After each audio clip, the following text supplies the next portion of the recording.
Just wanted to spend some time meeting with you to coach you a little bit since you're pretty new at home group leading. So I was thinking that out of the 3 C's, you probably should go with the cultivating a heart for the lost. That sounds great. I've kind of been interested in that some. Well, I've been kind of noticing that you may need some help in that area. Okay. So what I'm wondering is what do you think of for like a group project, a serving project? I think.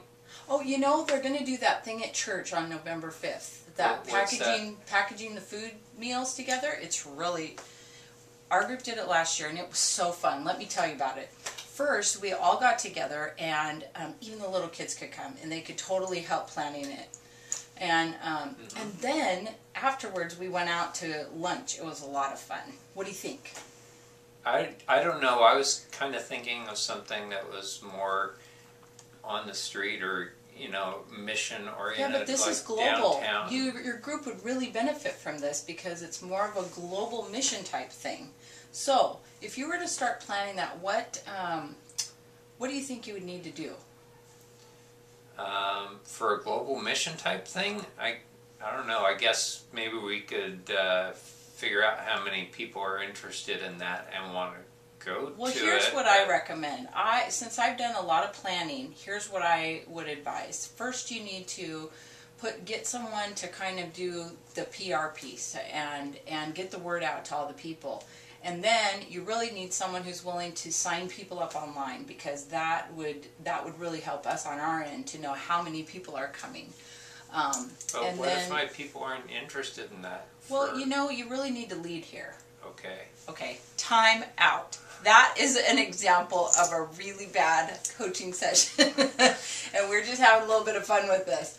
But Malcolm, how did that feel when I was just being really rude and telling you what you needed to do? Kind of like you're getting mentally beat up at the you know, you're in trying to talk to somebody to help you with something and rather than going in the direction that you want your group to be going or that your group thinks it should be going, it's going in this other direction that has nothing to do with where your group wants to go. And how much listening was I doing?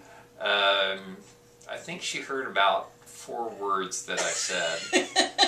I was giving a lot of advice, I was cutting you off, I was telling you stories about what worked for me, but not at all paying attention to what you know about your people. That's good, Jana, and I'm glad that worked for you.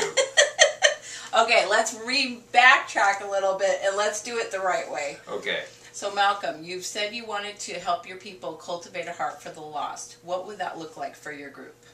Well, I think it would help our group if we did something locally where we could outreach to our community and maybe look at something kind of like a Union Gospel mission opportunity to meet people who are not walking with the Lord or maybe working through a soup kitchen or any number of things like that where they can meet people in our own community that we can reach out to.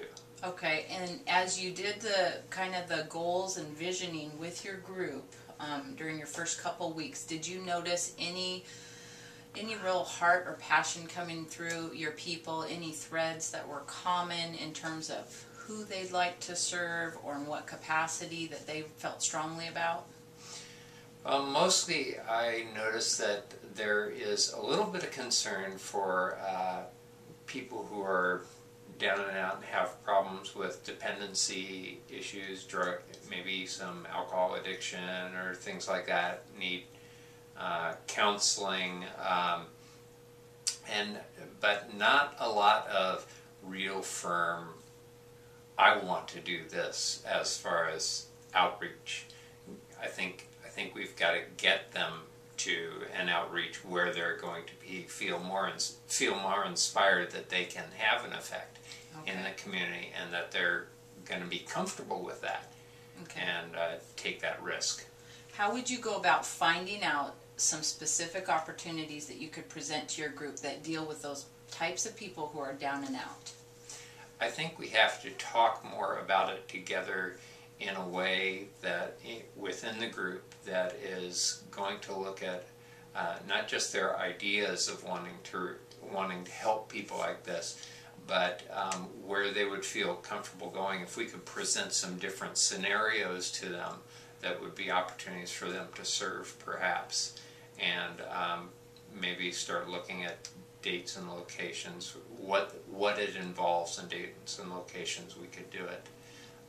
Something that they'd feel confident that they could actually serve in, instead of just this idea of those people out there and, oh no, what do we do? Yeah, and what I like about that is you're taking into account what God's already laid on the hearts of the people in your group, rather than superimposing, well, here's this idea that we're going to do. So I like how you thought about that. What would maybe be a first step for you in this next week, before we talk again, that you could start in on to move your group in that direction?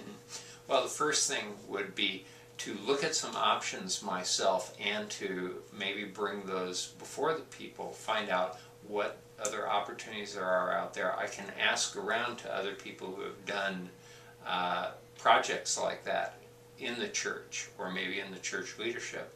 Ask them if they know of other opportunities that are available beyond what I'm aware of, and discuss those with the group. See what they're really interested in, what they think they can handle. And at the same time, something that is still going to, just in doing it, it's going to stretch them. Okay, great. Would it be okay if I check up with you on that next week? Yeah, that'd be great. Okay, great. Thank you.